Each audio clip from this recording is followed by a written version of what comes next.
of his speech yesterday because they are material to these proceedings. Go ahead. Request granted.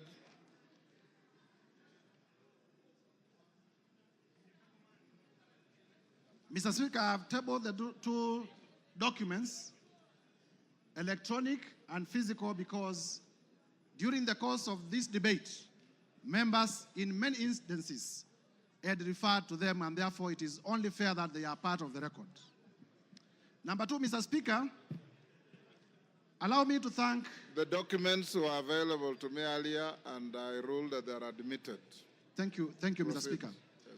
I want to be very brief because I know the National Assembly of the Republic of Kenya wants to make a decision on the matter of impeachment of His Excellency Rigathi Gachagua. Mr. Speaker, to begin with is to thank colleague members of Parliament from both sides of the House for the robust debate in terms of the motion that we presented before the House this morning.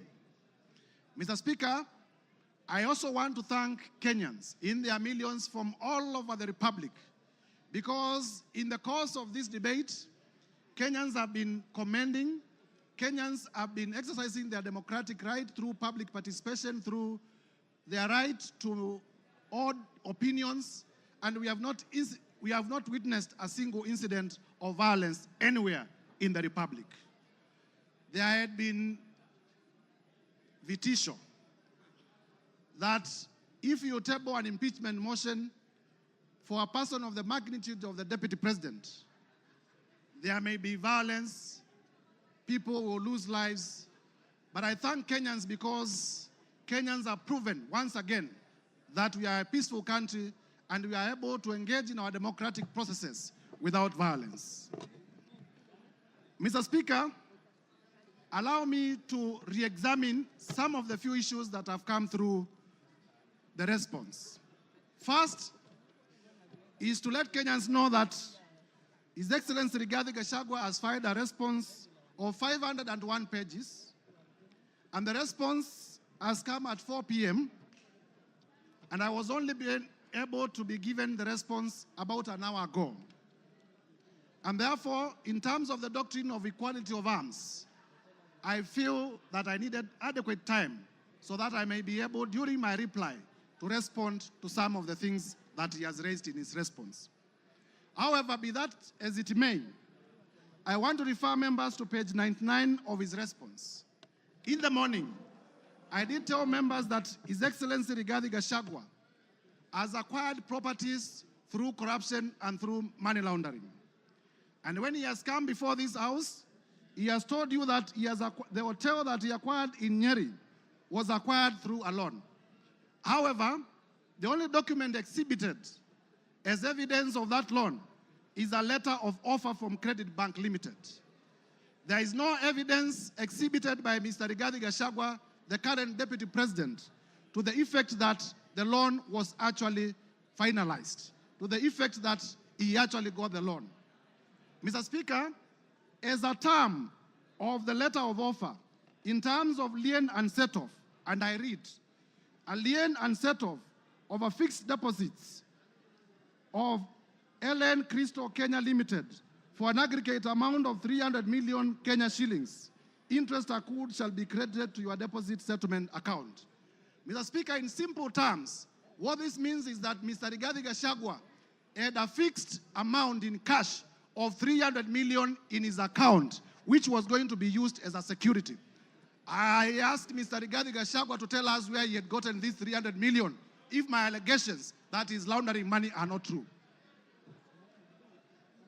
And therefore, by virtue of his response, it confirms my assertions that he has monies, he has wealth, he has cash that is suspect. If you may give me my phone. In terms of whether Kenya is a company or not. Do you want information from member Yes. for West Mugirango? Yes, you may. Go ahead. Mr. Speaker, I want to inform the Honorable Mutuse that the director for Credit Bank Kenya Limited is one Grace Nyachai, who hails from Nyeri and is a relative of His Excellency Gachagua, and therefore I say no more. I thank you, Mr. Speaker. Mr. Speaker, it is important for this House to note that in the morning, I did present evidence of suspicious money transactions. I did present evidence that His Excellency Rigathi Gachagua, either by himself or through relatives or through proxies, has acquired properties that are way beyond his known sources of income, and that evidence remains uncontroverted.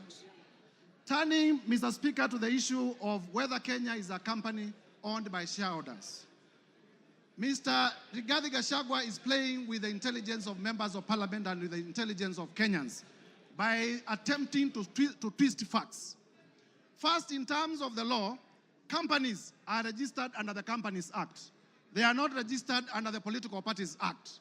So to come before Kenyans and to say that there were coalition agreements registered and therefore those coalition agreements are companies is to play around with our intelligence, because we know companies are registered under the Companies Act, they are not registered under the Political Parties Act. Further, Mr. Speaker, this Rigathi Gachagua was selectively chosen the sections of the Kenya Kwanza coalition agreement to rely on, and he has failed to read the document in whole.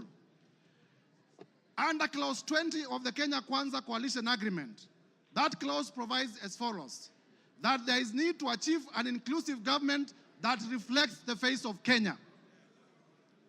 Rigathi Gachagua chose not to tell us that the coalition agreement also talked about the face of Kenya and not a company of some people to the exclusion of others.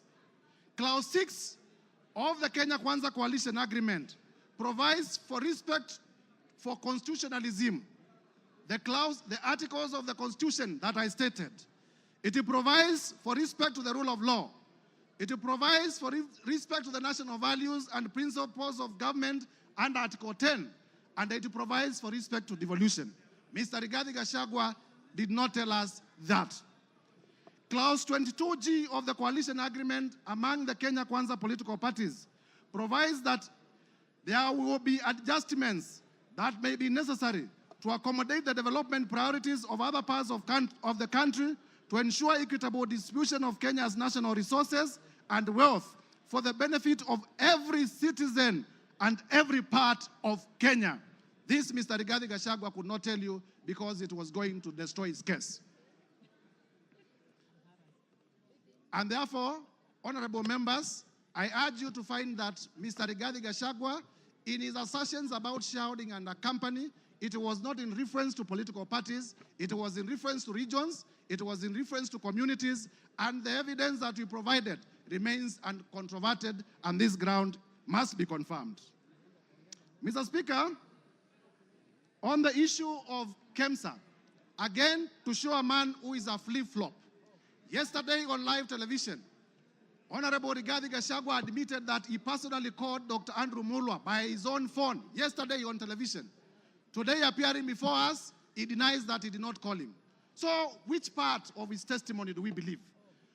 Do we believe the testimony that he gave yesterday on national television, that he did call Dr. Andrew Mulwa, and that he sent his own son to Dr. Andrew Mulwa to collect the bid bond? Or do we believe the testimony that he has brought today, altered testimony that he has brought today? I urge you to find that Mr. Rigathi Gachagua indeed did call to influence investigations. On the issue of cabinet, Mr. Speaker, if you may allow me just 1 minute. On the issue of cabinet resolution, he has admitted and proceeded to justify that despite the existence of a valid cabinet decision in a cabinet meeting that he sat, he chose to defy that cabinet decision. And for that reason, Mr. Gachagua, by his own admission, must be removed from government. Mr. Speaker, as I conclude, This is the National Assembly of the Republic of Kenya. And for the National Assembly of the Republic of Kenya to assert its constitutional authority, Mr. Rigathi Gachagua must be impeached today. I urge members. Mr. Rigathi Gachagua, we have heard from members here, has made inflammatory remarks against the women of the Republic. For the respect of the women of the Republic of Kenya, Mr. Rigathi Gachagua must be impeached today. We have heard that Mr. Rigathi Gachagua has disinherited the widows of his own brother. And for the widows of Kenya, beginning from Madeira, to be safe, Mr. Rigathi Gachagua must be impeached today. And therefore, I urge members to find favor with my motion from clause 1 to clause 11. And as you vote to impeach Mr. Rigathi Gachagua. That to me, I thank you, Mr. Speaker, I beg to move. and I beg to move. Thank you. Speaker, Honorable members on their feet, take your seats. Take your seats. Take your seats.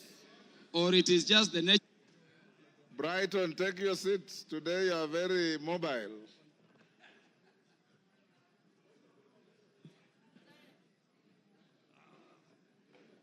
Honorable members, order. Honorable members, Honorable Jeho, take your seat. Honorable members, we are coming to the end of this motion. And before I put the question, this is one motion where there is no voice vote.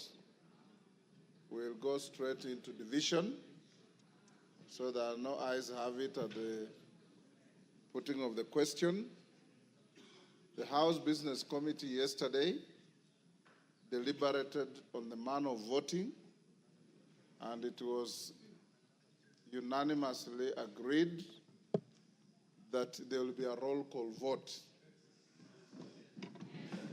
There will be a roll call vote. That being the case, we should be done, if we are orderly, we should be done in the next 30 minutes to 40 minutes, maximum 1 hour. When we start voting, order.